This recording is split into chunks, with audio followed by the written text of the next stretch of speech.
बार की बात है, एक जंगल में एक चिड़िया रहती थी। वो बहुत मेहनती और ईमानदार थी। वो अपने घर में अपने माता पिता के साथ रहती थी। तभी एक दिन जंगल में तूफान आता है और उसके माता पिता उस तूफान में गुजर जाते हैं। माता पिता के गुजर जाने के बाद चिड़िया अपना गुजर बसर करने के लिए एक अमरूद की दुकान ओपन करती है और ऐसे ही एक दिन उसकी दुकान पर एक हैंडसम सा तोता आता है।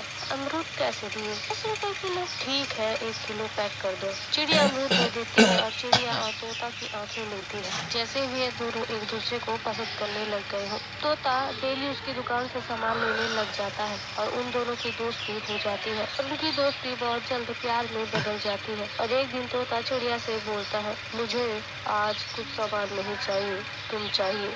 मतलब तुम मुझे बहुत पसंद हो, मैं तुमसे शादी करना चाहता हूँ। जिसके बाद बहुत जल्द ही वो शादी कर लेते हैं और कुछ ही दिनों बाद चिड़िया प्रेग्नेंट हो जाती है। चिड़िया बहुत खुश थी। वह ये खुशखबरी तोते को देना चाहती थी कि उससे पहले उसको पता चल जाता है तोता जहाँ काम करता है वहाँ एक चक्रवात आया है जिसमें तोते की जान चली गई है। ये खबर सुनते ही चिड़िया रोते हुए बोलती है, तुम कहाँ चले गए मेरे तोते? सब मेरी वजह से हुआ। ना मैं तुमसे प्यार करती, ना हमारी शादी होती, और ना ही ये तूफान आता, और ना ही तुम मुझे छोड़कर अकेले जाते। मैं ही मनहूस हूँ। पहले मेरे माता पिता मारे गए, अब मेरा पति तभी मुझे छोड़कर चला गया। अब मैं कैसे अपनी जिंदगी बिताऊंगी? चिड़िया प्रेग्नेंट थी और माँ बनने वाली थी, परंतु अब उसका कोई सहारा नहीं था। इसलिए कुछ ही दिनों बाद वो अपने और अपने होने वाले बच्चे के लिए एक फल की रेहड़ी लगाना शुरू कर देती है। फल ले लो, फल, ताजे फल, 5 रुपए किलो फल।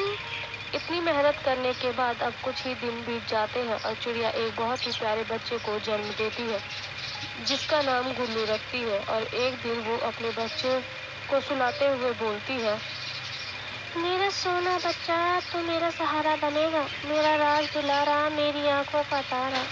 बड़ा होकर तू हमारे जंगल में जो तूफान आते हैं उनसे जंगल के पक्षियों को बचाएगा और राहत दिलाएगा।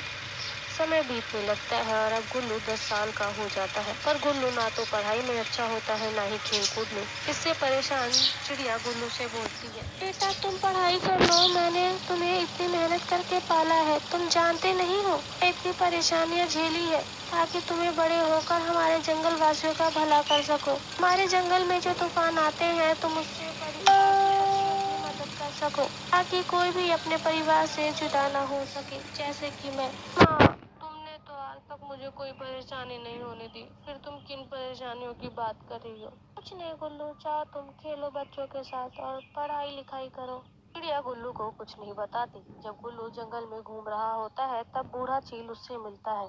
गुल्लू, तुम चिड़िया के बच्चे हो ना? हाँ बाबा, मैं चिड़िया का ही बेटा हूँ। इसके बाद चील बाबा गुल्लू को उसके होने से पहले की सारी कहानी उसे बताता है। इसे सुनकर गुल्लू बोलता है, सच में मेरी माँ ने इतना सब कुछ झेला है और इतनी मेहनत की है। मैं प्रेग्नेंट थी बाबा, अब मैं दिन रात पढ़ाई करूँगा और खेल कूद में भी अपने आप को अच्छा बना लूंगा और जंगल की और पक्षियों की मदद करूंगा। समय बीतने लगता है और अब गुल्लू बड़ा हो जाता है, साथ ही बहुत होनहार और शरीर से भी काफी स्ट्रॉन्ग हो जाता है। गुल्लू जंगल के तूफानों के लिए एक ऐसी मशीन बनाता है जिससे तूफान आने का संकेत 1 या 2 दिन पहले ही पता चल जाता है और सारे पक्षी वहाँ से 1 या 2 दिन पहले ही जंगल खाली कर देते हैं ताकि किसी का भी परिवार उस तूफान में न बिछड़े। अब गुल्लू की वजह से कोई भी परिवार तूफान की वजह से अपने परिवार से नहीं बिछड़ता, ना ही किसी की मौत होती है। अब उस जंगल में सारे पक्षी गुल्लू की वजह से खुशी खुशी रहने लग जाते हैं।